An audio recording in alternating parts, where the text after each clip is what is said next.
This is going to be the Blood Furnace as a Fire Mage. I believe the last dungeon I showed on this character was a classic one, so she's moved on to a new expansion. Level 66, so some time has gone by. Has my toolkit changed significantly? Alright, so we got a Paladin tank here. Looks like what do you call it? Restoration Druid healer. In tree form. It used to be that you'd always see Druid healers in tree form all the time, but apparently it's more of an optional thing now. They can do it if they want, or just be in their normal form. Is this tank like super huge? I think she drank something that increases her size, because that doesn't look like a normal size Zandalari troll. I play one of those. I know what size they are.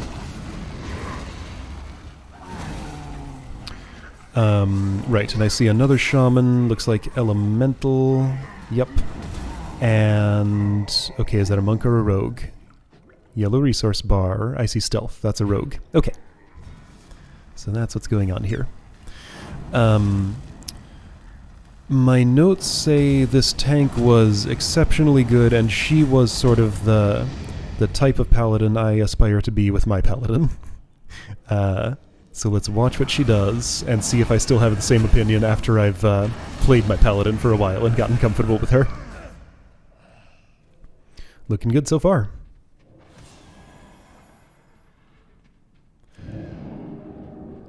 Oh right, I'm on a quest. I'm gonna loot those dudes. More loot than usual because they drop quest-relevant items. There are stealth dudes on these stairs I happen to know.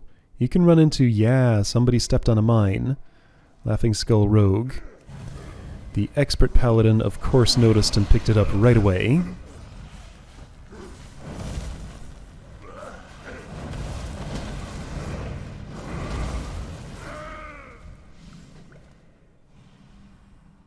Her size is really distracting me. It makes her animations slower and stuff, too.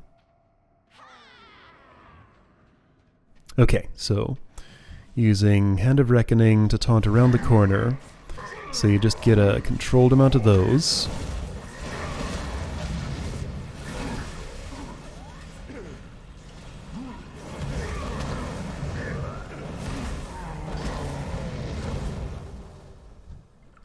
Yeah, and she's playing just about at the pace I would play at, too. This is like alternate world me on my paladin. Maybe. I don't know. Let's see if she does anything I wouldn't have done. I probably wouldn't have pulled around the corner. I would have just gone into the room and taken them there, but that would have been more of a risk. Maybe she knows of some danger that I don't know about here. Some reason to have initiated the combat like that. Let's see, so this time instead of Grizzly Trophies, I'm creating Lovely Charms, because the Love is in the Air event is currently going on. And that's like a Grizzly Trophy, but for a different world event. At least it doesn't pop up a thing on the center of my screen whenever I get a killing blow. But I do hear a noise and see a message. There's another one.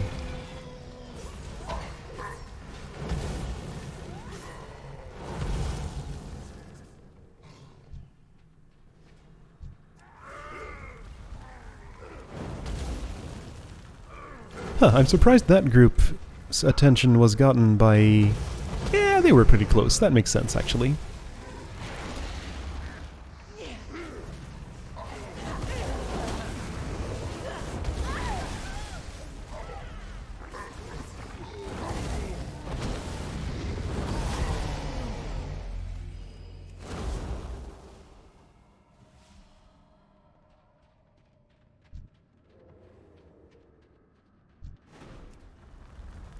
Oh, this room, right, yeah, so watch out for Shadow Moon Technicians. I remembered this from when I was here on Farron. They set down bombs and it does a lot of damage. I don't have much to worry about because, one, I'm a mage, so I won't be in bomb range. And two, I'm not a healer, so I don't need to be the one who deals with health bars suddenly dramatically dropping. But I should be aware of it and, you know, don't go too aggressively into melee for, oh, I'm pre-pyroblasting there. Okay. Well, I got into a good rhythm with this tank, so I can I kind of know what she's going to do, so I can predict and charge up a stronger fireball. Right, yeah, so just know that those bombs are there. Don't go into melee range too aggressively for Dragon's Breath, because you might get bombed if you do. Now there is a warning if you watch the chat window. Shadow Moon Technician begins to arm the proximity bomb. So that's the cue to get away from where they were. Like I didn't do there. Okay, yeah. So I put up my fire shield. Druid has me covered, just in case anybody wants a snack. There are some.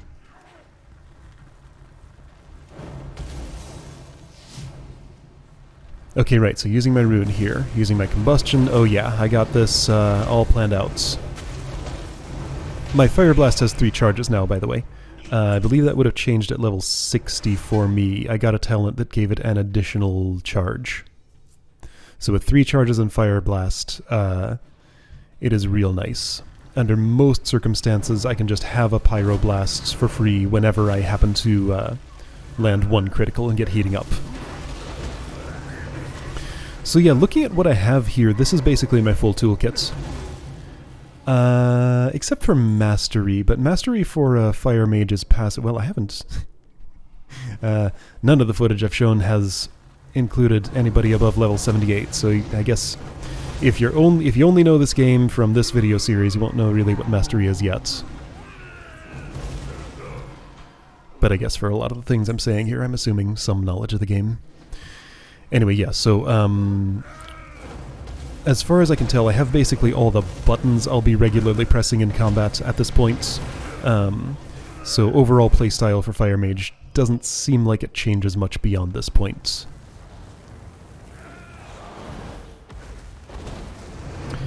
I get Mastery at 78, which is passive, doesn't give me any more buttons to press, it just does more damage, basically. There's a bit more to it than that, but it boils down to I do more damage. And I get Time Warp at level 80,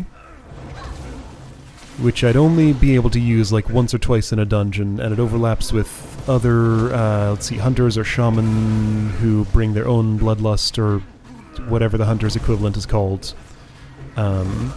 But it is one more button that I can press once in a while. If we're fighting a real tough boss, and I'm the only one who can do it.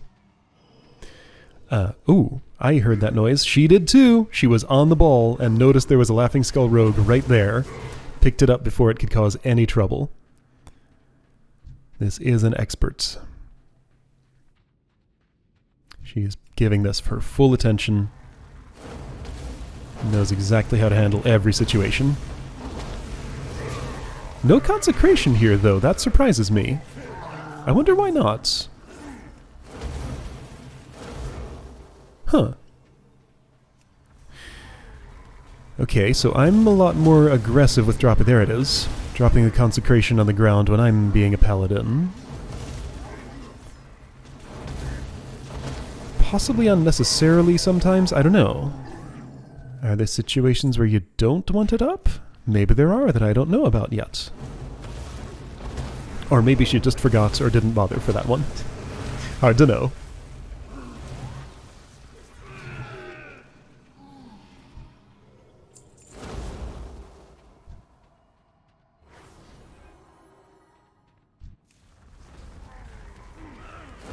This dude, Bragok, that's its name, right, the one that looks like Shirak the Dead Watcher.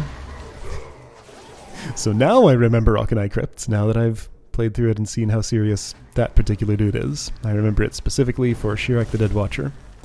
It became memorable, so much so that I'm comparing this place to it now. Bragok mechanically is nothing like Shirak, I think, just looks the same model pretty much.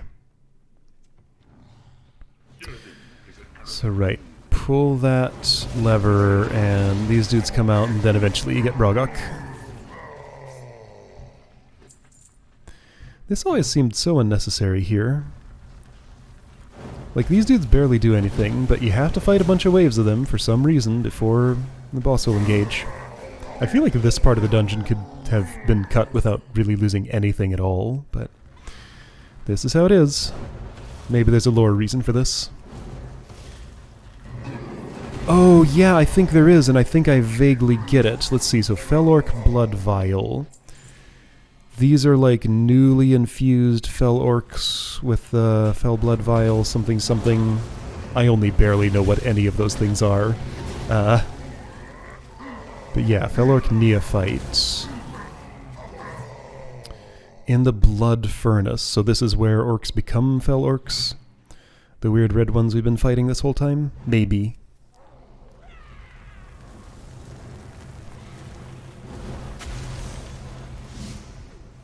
Alright, got my whole system going here. Oh no, I combustioned too late and lost my hot streak. Whoops. Yeah, so one thing I learned about combustion is that... oh, he's dead. Okay. Well, I set up my whole system, but it was for nothing because, boy, that guy sure died quick. One thing I learned about... Yeah, a nuance of combustion. If I press the button while Fireball is still in flight, that particular Fireball is not a guaranteed critical. So I want to press the combustion button just before the Fireball goes off. Even though that takes a little bit more time, it just doesn't apply to Fireballs that are already launched. So yeah, I want to be sure that I combust right before the second Fireball goes off. So first, the heating up should come from Firestarter, because my first Fireball should land while the thing I'm targeting is above 90% health. Sometimes I can do the second one too. Sometimes I'll launch 2 Fireballs, then Rune of Power. Start a third Fireball. Combustion before that goes. Pyroblast to use the hot streak. Yeah, there are a lot of timing considerations. Like if I have a hot streak, I can launch a Fireball and take another action, and then use the hot streak on a Pyroblast, so that the second one lands and the Pyroblast also criticals. So yeah, then I just get another instant Pyroblast. Then I can start burning through my 3 Fireblasts to get 4 more instant Pyroblasts from that. It's complicated.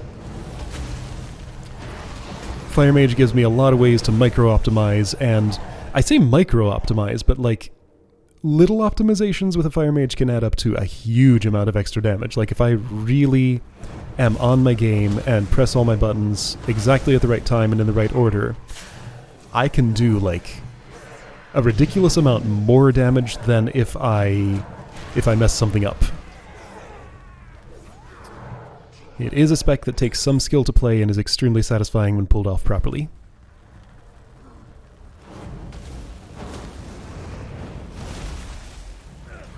But, you know, with cooldowns and everything, I can only do that once every so often, so usually stuff like that is saved for bosses. Rune of Power has a short enough cooldown on it. Ouch! Yeah, those are guys that decide to attack non-primary targets, not the one who has the most threat on them. And at that time... You mustn't let him yikes. He'll kill us all. Good job, audio designers. Those all went off at once. Well, that's not the audio designers, you know, that's the use of the audio clips.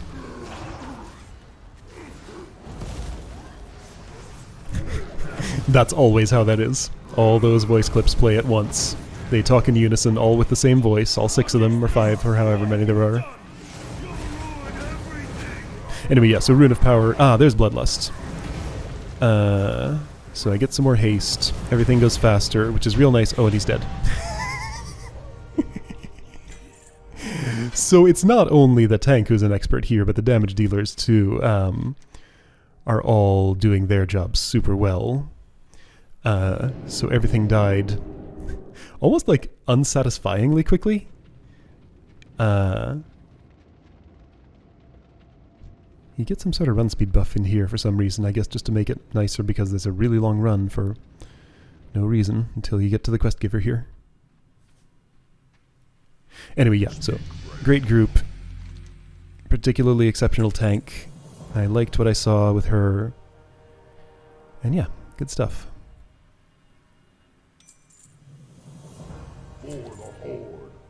And upgrade rewards from that. Alright, see you for the next one.